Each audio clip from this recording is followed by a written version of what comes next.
Merci, Monsieur le Président. Dans la même lignée, si nous parlons autant des éoliennes, c'est précisément parce qu'il y a un problème, et sur tous les bancs de cet hémicycle. Il faut bien l'entendre. Nous sommes là et nous sommes élus pour vous porter les problèmes des territoires. Et vous ne pouvez pas après dire à longueur de communication « nous entendons les territoires » si vous ne voulez pas entendre et si ça semble à ce point vous faire suer, même si ça devait durer des heures. Il y a un problème d'éoliennes en France. Ensuite, j'entends notre collègue qui nous dit qu'elles doivent passer de 8 000 à 15 000. Alors, je vous invite à ne plus en mettre dans les Hauts-de-France et même d'instaurer un seuil de saturation. Parce qu'il n'y a aucun seuil de saturation et donc elles peuvent pousser en veux-tu, en voilà.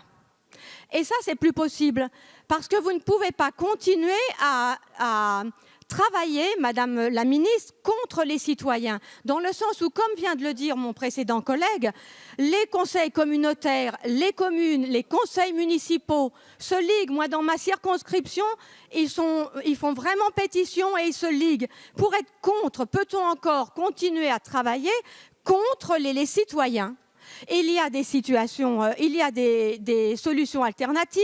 On doit penser à autre chose, comme on le fait pour d'autres situations, que ce soit le voltaïque, que ce soit nucléaire. En tout cas, on voit bien que ça ne va pas. Je vous invite à les mettre en ville au lieu d'aller toujours empoisonner notre ruralité. Parce que, honnêtement, dans les Hauts-de-France et ailleurs, on n'en peut plus. Ça ne signifie pas être contre la transition énergétique.